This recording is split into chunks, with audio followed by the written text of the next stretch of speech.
Social science नाम तो सुना ही होगा।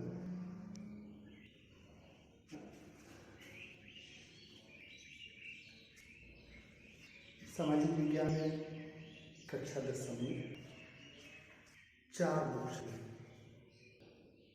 4 बुक में हिस्ट्री, सिविक्स, ज्योग्राफी, इकोनॉमिक्स। तो हम लोग ज्योग्राफी सबसे पहले शुरू कर रहे हैं। तो चैप्टर का नाम है संसाधन और विकास। तो शुरू करते हैं। ये भूगोल का पहला चैप्टर है, संसाधन और विकास। तो शुरू करते संसाधन।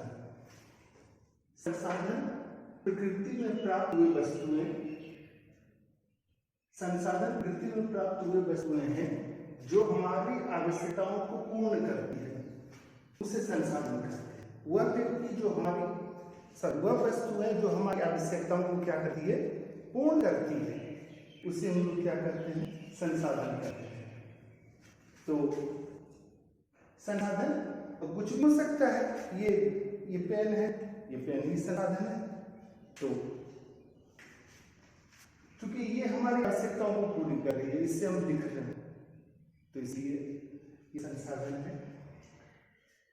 फिर मानव संसाधन। अच्छा, संसाधनों में मानव संसाधन ये सबसे महत्वपूर्ण संसाधन है। क्यों महत्वपूर्ण है? क्योंकि ये क्या करता है, मनुष्य किसी भी वस्तु को उपयोगी वस्तु में बदलता है, उपयोगी वस्तु में परिणत करता है। इसलिए ये सबसे महत्वपूर्ण संसाधन है। कोई भी वस्तु अपने आप संसाधन नहीं बनती, उसे मनुष्य उस उपयोगिता को खोजता है और उसे संसाधन बनाता है। फिर संसाधन का अलग प्रकार से बांटा गया है, उसको लोग संसाधन का वर्गीकरण कहते हैं। तो संसाधनों का वर्गीकरण क्या है? संसाधनों का वर्गीकरण अनेक प्रकार से किया गया है, कोई एक नहीं है, बहुत सारे अलग अलग टाइप से किया गया है। तो सबसे पहला किया गया है उत्पत्ति के आधार पर। उत्पत्ति के आधार पर संसाधन कितने प्रकार के होते हैं, तो उसको हम लोग देखते हैं। सबसे पहले ये 2 प्रकार का संसाधन है। पहला है जैव संसाधन। जैव संसाधन जितनी भी जीवित वस्तुएं हैं, चाहे पेड़ पौधे, हम भी, मनुष्य भी, ये सभी क्या है, ये जैव संसाधन है। वह संसाधन जिसमें जीवन पाया जाता है, जिसमें जीवन पाया जाता है उसे क्या कहते हैं, जैव संसाधन कहते हैं। जितनी भी सभी वस्तुएं हैं वो सभी के सभी क्या है, जैव संसाधन। जैसे मनुष्य, पेड़ पौधे, ये सभी क्या है, जैव संसाधन है। अजैव संसाधन, जितनी सारी निर्जीव वस्तुएं हैं वो अजैव संसाधन कहलाती है। जितनी भी निर्जीव वस्तुएं हैं तो अजैव संसाधन। चट्टान सटा है, कोई भी प्रकार का रॉक है, ये भी अजैव है, देख पा रहे हैं, ये भी अजैव है। चट्टान, धातु, ये सभी अजैव, इसमें जीवन नहीं पाया जाता, निर्जीव वस्तुएं, बेजान वस्तुएं, ये अजैव संसाधन है। फिर संसाधनों को भी बांटा गया है समाप्यता के आधार पर। कौन संसाधन खत्म हो सकते हैं, इस आधार पर संसाधनों को 2 भागों में बांटा गया है। कौन कौन सा? एक नवीकरणीय संसाधन, रिन्यूएबल रिसोर्सेस, और दूसरे हैं नॉन रिन्यूएबल रिसोर्स। नवीकरणीय संसाधन वे संसाधन जो कभी खत्म नहीं हो सकते, जिसके खत्म होने की संभावना है ही नहीं, उसे हम लोग वे संसाधन जो कभी खत्म नहीं हो सकते और जिसे पुनः उत्पन्न किया जा सकता है, उसे हम लोग क्या कहते हैं, बताओ? उसे कहते हैं नवीकरणीय संसाधन, रिन्यूएबल रिसोर्सेज है, नवीकरणीय संसाधन। जैसे सौर ऊर्जा, सूर्य का प्रकाश कभी खत्म नहीं होगा। पवन ऊर्जा, जल, कभी कभी खत्म हो जाता है, लेकिन वो अपना रूप बदलता है, खत्म नहीं होता और फिर से तो भर जाता है। तो ये नवीकरणीय संसाधन। दूसरा समाप्ति के आधार पर अनवीकरणीय संसाधन, वे संसाधन जो एक बार खत्म हो जाए तो पुनः प्राप्ति की कोई संभावना नहीं है। एक बार यदि खत्म तो खत्म, कोई संभावना नहीं है। और इसके बनने में हजारों लाखों वर्ष लगाते हैं, ऐसे संसाधन अनवीकरणीय संसाधन कहते हैं, जिसको हम लोग फिर से नया नहीं प्राप्त कर सकते हैं, उसको हम लोग अनवीकरणीय संसाधन कहते हैं। फिर संसाधनों को दो प्रकार से बांटा गया है, स्वामित्व के आधार पर, ओनरशिप। स्वामित्व के आधार पर संसाधनों को 3-4 भागों में बांटा, 4 भागों में बांटा गया है। इसमें सबसे पहले है व्यक्तिगत संसाधन, है ना, मतलब किसी व्यक्ति की निजी संपत्ति होती है, जैसे ये मेरा नहीं है लेकिन व्यक्तिगत संसाधन है। ये घड़ी ये भी व्यक्तिगत संसाधन है, ये मेरा निजी है। ये मेरा शर्ट, ये भी व्यक्तिगत संसाधन है, जो किसी व्यक्ति की निजी संपत्ति होते हैं, व्यक्तिगत संसाधन। फिर है सामुदायिक संसाधन, जो किसी समुदाय की संपत्ति होते हैं, उसे सामुदायिक संसाधन कहते हैं। ये किसी समुदाय की संपत्ति होते हैं, जैसे पार्क, श्मशान भूमि, कब्रिस्तान, मंदिर, तो ये सभी क्या है, ये सामुदायिक संसाधन है।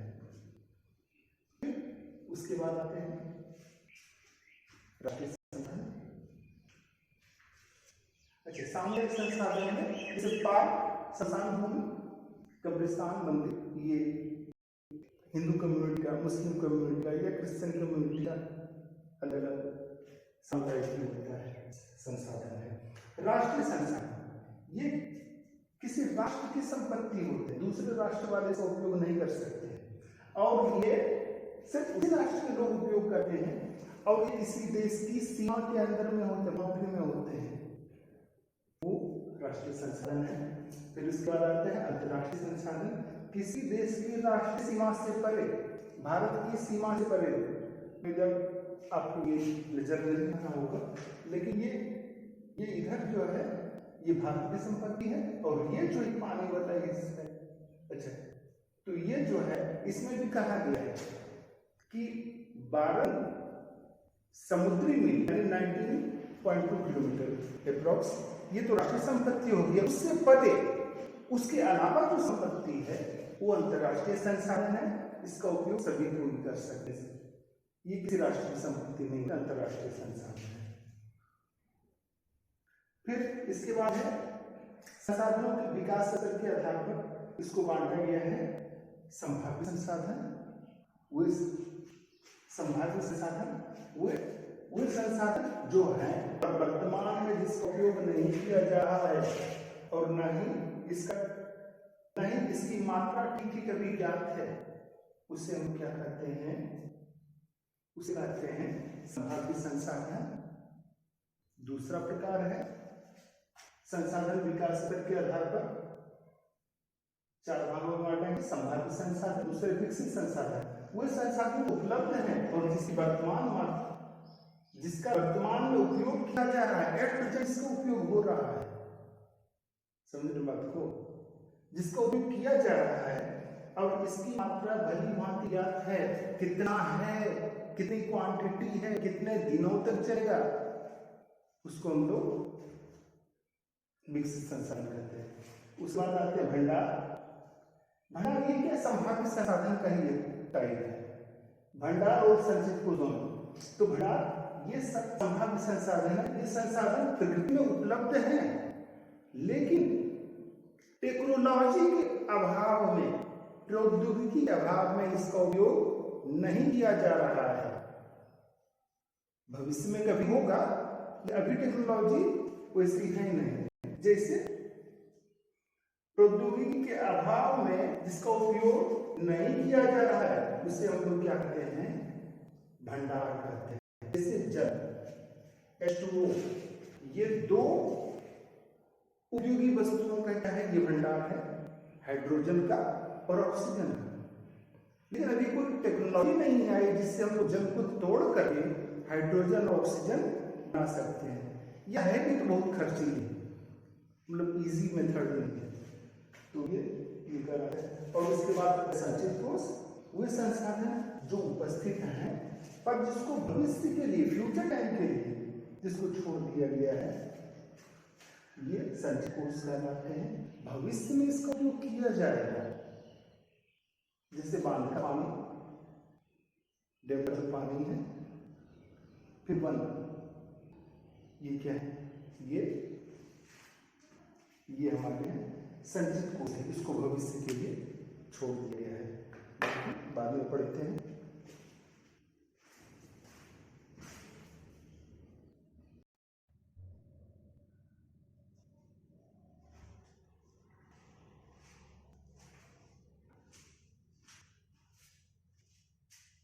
आज संसाधन और विकास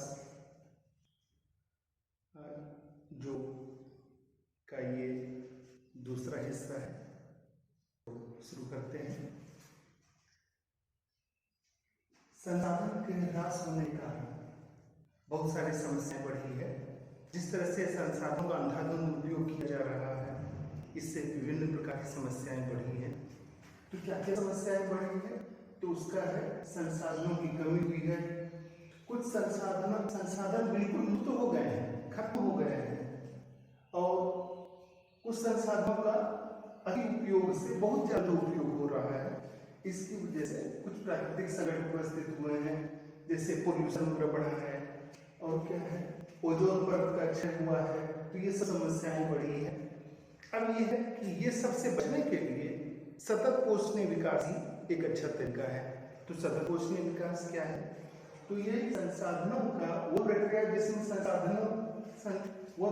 जिसमें पर्यावरण को बिना क्षति पहुंचाए क्या करते हैं, भविष्य का ध्यान रखते हुए जो विकास किया जाता है, इस विकास को सतत पोषणीय विकास कहते हैं। इसमें भविष्य की जरूरतों पर भी ध्यान दिया जाता है। तो जब बहुत ज्यादा उपयोग होने लगा, बहुत सारी समस्याएं विश्व स्तर पर बढ़ने लगी, तो विश्व के देशों ने एक मीटिंग बुलाई, और संयोग से आज 22 अप्रैल है, आज के ही दिन पृथ्वी दिवस किया गया था। तो ये 22 अप्रैल को ही रियो डी जेनेरियो शहर, जो ये पड़ता है ब्राजील में पड़ता है, तो यहाँ पर क्या किया गया था, विश्व भर के सभी देश के प्रमुख राष्ट्राध्यक्षों का एक प्रमुख सम्मेलन आयोजित किया गया, जिसका उद्देश्य क्या था, विभिन्न विश्व स्तर पर समस्याएं हो रही है, उसका सॉल्यूशन कैसे हो, इसके लिए ये सम्मेलन आयोजित किया गया। इसका मुख्य उद्देश्य था कि ये पृथ्वी गर्म हो रही है, लगातार पृथ्वी का टेम्परेचर लगातार बढ़ता जा रहा है, जलवायु परिवर्तन, जलवायु में अचानक से परिवर्तन हो रहे हैं, कुछ चेंज हो रहे हैं, जिससे बहुत सारी समस्याएं बढ़ रही है। और अभी कोरोना महामारी, ये भी माना जाता है कि वो पृथ्वी पर ये उन्हीं समस्याओं में से ही एक समस्या है। तो इसके लिए रियो डी जेनेरियो में एजेंडा 21 क्या है कि इसमें से 21 प्रमुख निर्णय लिए गए, 21 प्रमुख निर्णय लिए गए, और यहाँ पर जिसका उद्देश्य क्या है, सतत पोषणीय विकास करना, पर्यावरण की क्षति को रोकना और गरीबी से निपटना, इसका उद्देश्य है। अब फिर उसके बाद आते हैं संसाधन नियोजन पर। तो संसाधन नियोजन यानी रिसोर्स प्लानिंग, किस प्रकार से संसाधन नियोजन जरूरी है, संसाधनों के विवेकपूर्ण उपयोग के लिए संसाधन नियोजन आवश्यक है। अब भारत जैसे देश में इसकी क्या आवश्यकता है? तो भारत जैसे देश में, जहां पर एक विशाल देश है भारत, और इसमें अलग अलग राज्यों के पास कोई कोई संसाधन है, तो यहाँ पर क्या है, विशाल देश है, इसमें प्रत्येक किसी राज्य के पास एक संसाधन है, तो दूसरे राज्य के पास दूसरा संसाधन है। तो क्या हो क्या रहा है, जैसे झारखंड, मध्य प्रदेश, छत्तीसगढ़ की बात करें, इसके पास खूब सारे संसाधन है। वहीं पर दूसरे देश हैं, जैसे अरुणाचल है, उसके पास भरपूर मात्रा में जल संसाधन है, काफी मात्रा में। फिर ये राजस्थान है, जहां पर पवन और सौर ऊर्जा की बड़ी मात्रा यहाँ पर पाई जाती है। तो देश के एक संतुलित विकास के लिए प्लान आवश्यक है, जिसको हम लोग रिसोर्स प्लानिंग या संसाधन नियोजन कहते हैं। अब भारत में सतत पोषणीय विकास इस प्रकार से किया जाता है। सब संसाधन नियोजन के चरण कौन कौन से हैं, इसको हम लोग देखते हैं। तो ये पहला नंबर है संसाधनों की पहचान की जाती है, इसका लिस्ट तैयार किया जाता है, तालिका बनाई जाती है। संसाधन विकास के लिए विभिन्न प्रौद्योगिकी, टेक्नोलॉजी और विभिन्न संस्थाओं का गठन किया जाता है। फिर तीसरा नंबर हो गया संसाधन विकास एवं राष्ट्रीय विकास के बीच तालमेल स्थापित करना, ये इसका प्रमुख मकसद है। तो ये रिसोर्स प्लानिंग, इसलिए पंचवर्षीय योजनाएं चलाई जाती है और योजना आयोग का गठन किया गया था जिसका नाम अभी नीति आयोग कर दिया गया है। तो इसका यही मकसद है कि देश में कहाँ कहाँ संसाधन है उसकी पहचान करना और कैसे उसका उपयोग करना है और संसाधनों का किस तरह से विकास किया जाना है, ये नीति आयोग या योजना आयोग का काम है। तो अब फिर इसके बाद है संसाधन संरक्षण। अब वो क्या है, संसाधन का बड़ी मात्रा में उपयोग किया जाए। अब इन संसाधनों को बचाया जाना जरूरी है। संसाधन संरक्षण और संसाधनों का सावधानीपूर्वक उपयोग करना, ये संसाधन संरक्षण है। अब देखें कि देश में विभिन्न प्रकार के संसाधन हैं, उसमें से सबसे प्रमुख संसाधन है भूमि संसाधन। भूमि एक महत्वपूर्ण संसाधन है ना। तो क्या है ये, इसी पर हम लोग प्राकृतिक वनस्पति होती है, वन्य जीव इसी पर रहते हैं, मानव जीवन की विभिन्न क्रियाएं संचालित की जाती है, तो ये भूमि संसाधन है। अब इसका उपयोग अब अलग अलग तरीके से किया जा रहा है। क्या क्या हो रहा है, भूमि संसाधनों का कैसे कैसे उपयोग किया जा रहा है। तो उपयोग ये जो किया जा रहा है, ये भूमि उपयोग प्रारूप आपकी बुक में बने हुए हैं, इस प्रकार के देख लीजिए। तो इसमें ये दो ये बॉक्स दिया हुआ है, इसमें ये 2002-3 का लगभग दिया हुआ है और ये दूसरी का दिया हुआ है। ये दोनों को कंपैरिजन करना है। वन के क्षेत्र में या कृषि योग्य भूमि के क्षेत्र में क्या बढ़ा है क्या घटा है, उसको इसका कंपैरिजन दिया हुआ है। अब इसी में भूमि उपयोग प्रारूप में ही क्या है कि कुछ क्षेत्र में कमी आई है, चारागाह की कमी आई है, चारागाह क्षेत्र कम हुआ है। यहाँ पर ज्यादा था चारागाह का क्षेत्र, यहाँ पर सब यहाँ ज्यादा था, ये कम हो गया, ये हुआ है। तो इसका क्या परिणाम हो सकता है, परिणाम इसका ये हो सकता है कि लोग पशुपालन करना छोड़ दें या कम मात्रा में पशुपालन करेंगे, तो ये सब उसके प्रभाव है। वन क्षेत्र में वृद्धि हुई है, इसकी तुलना में वन क्षेत्र क्या है, इसमें बढ़ गया है, लेकिन वो वृद्धि सफिशिएंट नहीं है, इसको और ज्यादा होना चाहिए था।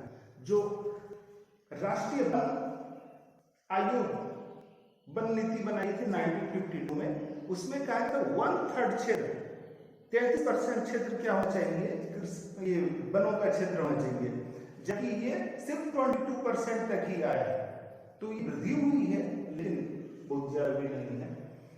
अब उसके बाद देखते हैं कि भूमि अब खराबी हो रही है, तो उसके खराब होने का क्या कारण है, मानवीय क्रियाकलापों की वजह से खराब हो रही है, या जल अप्रदन की वजह से वन काटे जा रहे हैं, इस वजह से खराब हो रहा है।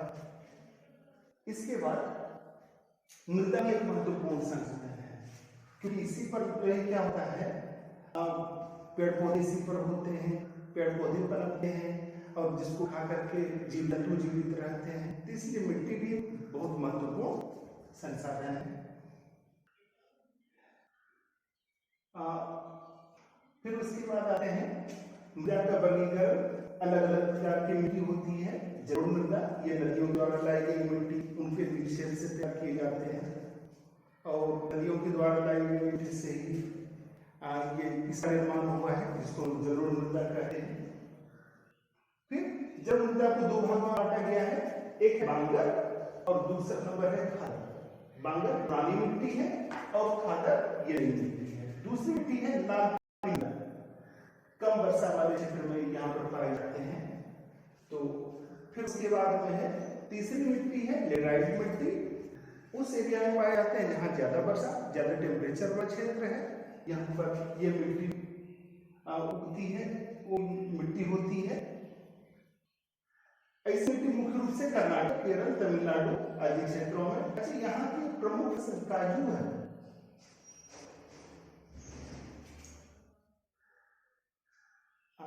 पानी नहीं टपका है, ओके, लाभ नहीं टपका है। काजू की खेती बहुत उपयुक्त होती है इसी लेटेराइट मिट्टी में। फिर एक और प्रमुख मिट्टी है मरुस्थलीय मृदा, इसका रंग मुख्य से लाल भूरे कलर का होता है, लवण की मात्रा ज्यादा होती है, नमकीन होता है ये। तो लाल पीली मृदा, और इसके बाद है वन मृदा, पर्वतीय क्षेत्रों में इस प्रकार की मिट्टी पाई जाती है, वन मृदा। फिर ये मिट्टी जो है मिट्टी भी खराब हो रही है, मृदा अपरदन की वजह से मिट्टी का कटाव हो रहा है। तो मृदा अपरदन क्या है? मिट्टी के कटाव एवं बहाव की प्रक्रिया को मृदा अपरदन कहते हैं। अपरदन के प्रमुख कारण है वनोन्मूलन, अतिपशुचारण, ये सभी कारण है। अब इसकी कैसे रोकथाम की जाए, इसके रोकथाम के उपाय हैं, समुद्र की जुताई की जाती है। फिर दूसरा है ढाल भूमि पर, जो ढलान वाली भूमि है उस पर सीढ़ी सोपान स्टेप बाय स्टेप करके बनाई जाए तो मिट्टी सुरक्षित रह सकती है। बड़े यदि खेत हो उसको अलग अलग पट्टियों में बांट करके अलग अलग पट्टियों में बांटना चाहिए, क्योंकि बड़ा हो जाए कि इधर से उधर बहने में तेज बहाव हो जाएगा उसका।